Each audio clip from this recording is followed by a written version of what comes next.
Hi, welcome to Vegetables Day 150.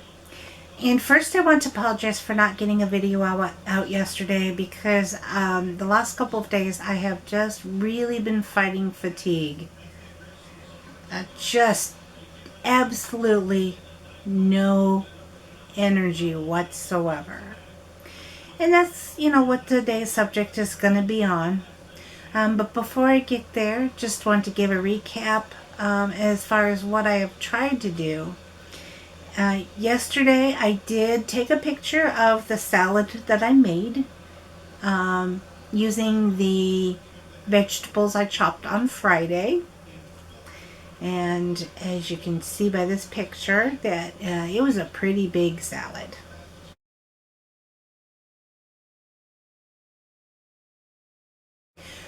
The only issue that I have with the salad that I did not think about before making it is that I should have added a source of protein, such as some beans.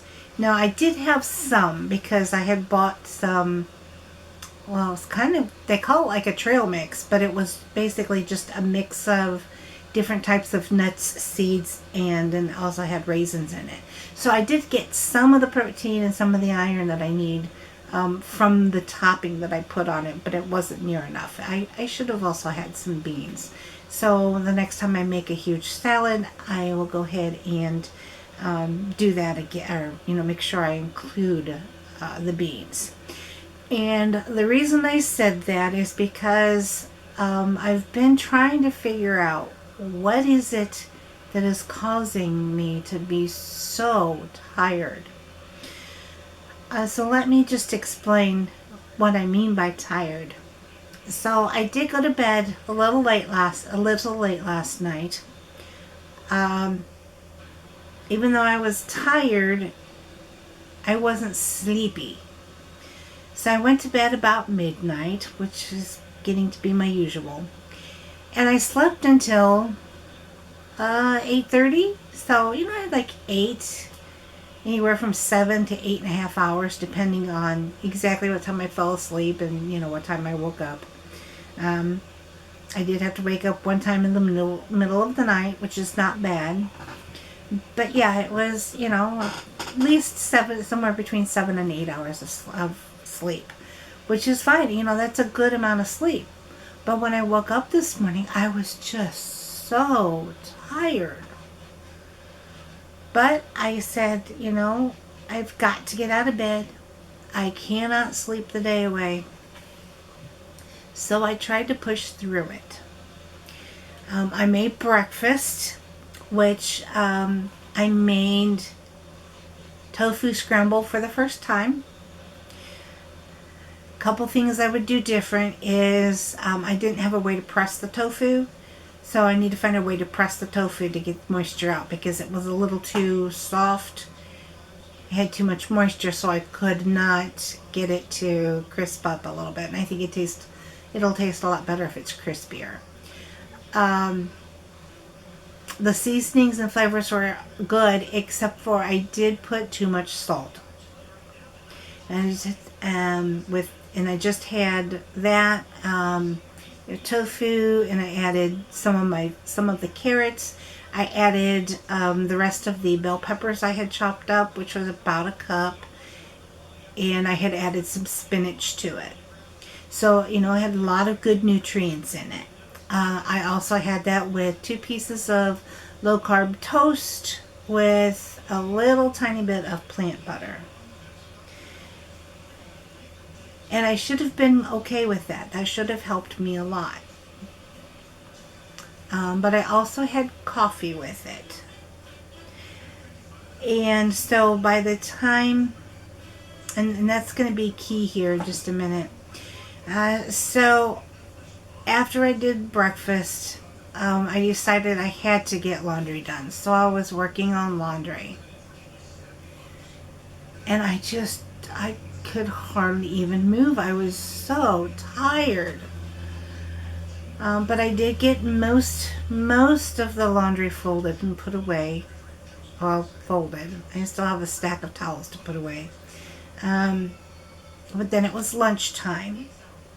And for lunch, I decided I was going to have a can of lentil soup. And what did I have with it?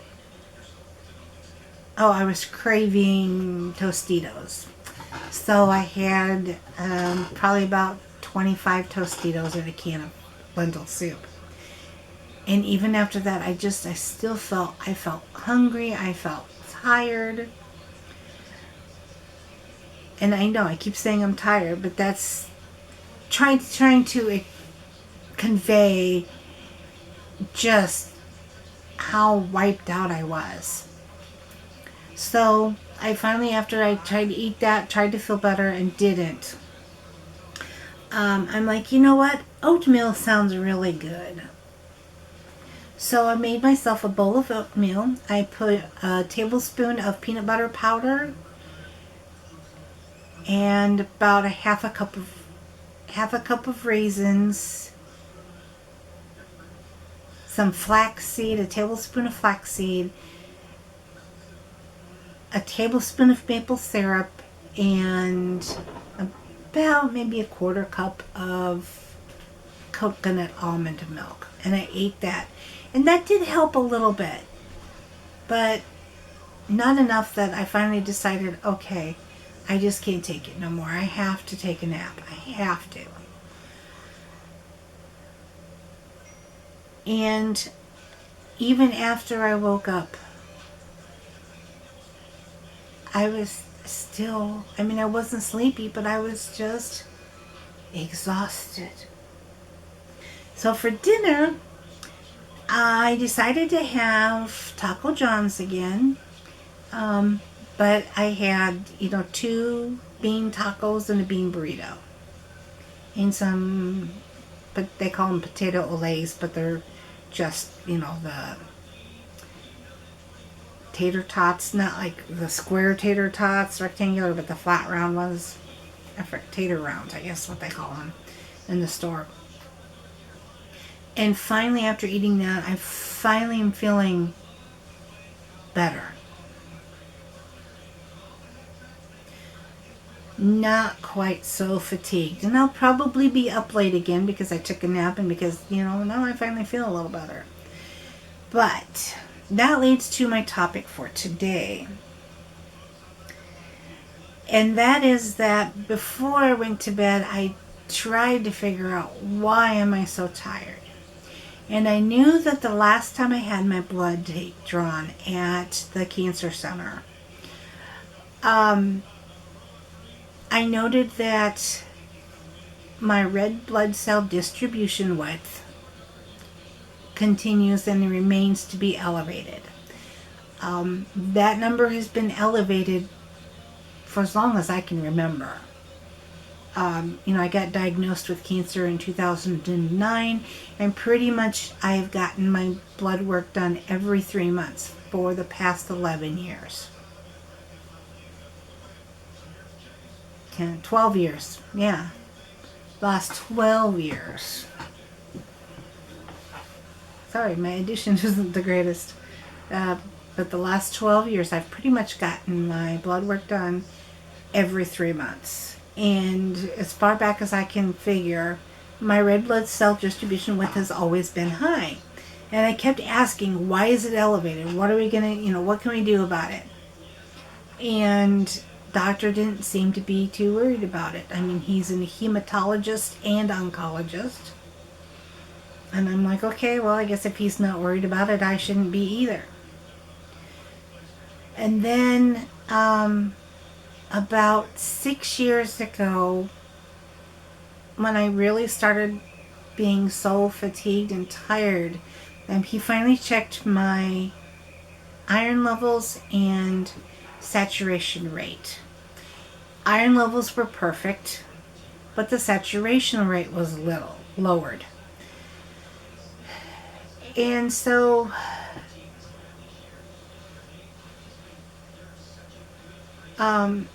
his solution was to take an iron supplement. I'm like, well, what can I do to increase the saturation rate?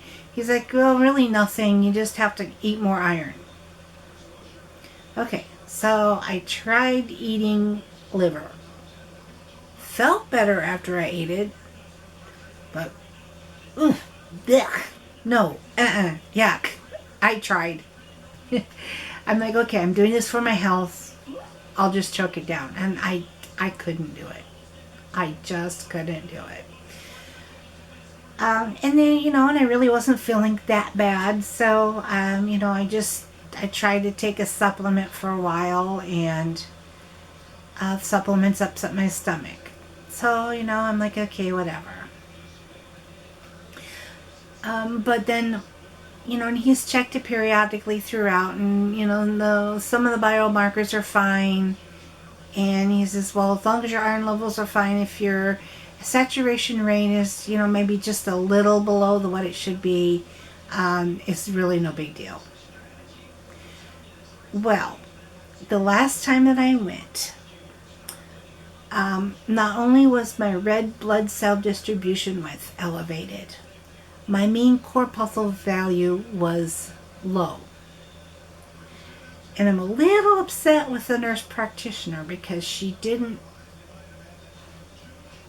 even mention it. And so today when I was feeling so poorly, I'm like, that has got to, I'm thinking that has got something to do with it. And, since I had struggled with anemia in the past, I'm like, I'm wondering if that's what it is. Well, looked it up, and with a high RDW, and a low MCV, So high RDW and low MCV. That's an indication of microcytic anemia.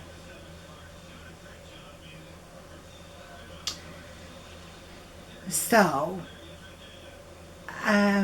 I started doing more research. And the reason I mentioned with my breakfast that it was a good breakfast, except for the fact that I had coffee, my research has shown that, or revealed, that drinking coffee with a high iron meal will block the iron from being absorbed.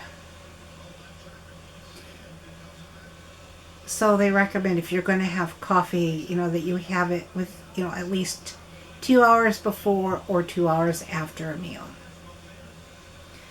And then they also recommend eating foods high in vitamin C with your meals. So, I have to make more changes. As much as I don't want to get rid of coffee, because I really enjoy it, I'm going to have to quit. Because I'm not going to remember, oh, well, you can't drink coffee with your breakfast. So you're not going to drink it. You're going to wait 2 hours. And that's probably a little angel on my shoulder that's been trying to tell me that the last couple of months, because there have been mornings the last couple of months where I've actually forgotten to make my coffee, and I get all the way done with my breakfast, and I'm like, I forgot to make coffee. So I think there's a little, guardian angel saying, you need to quit.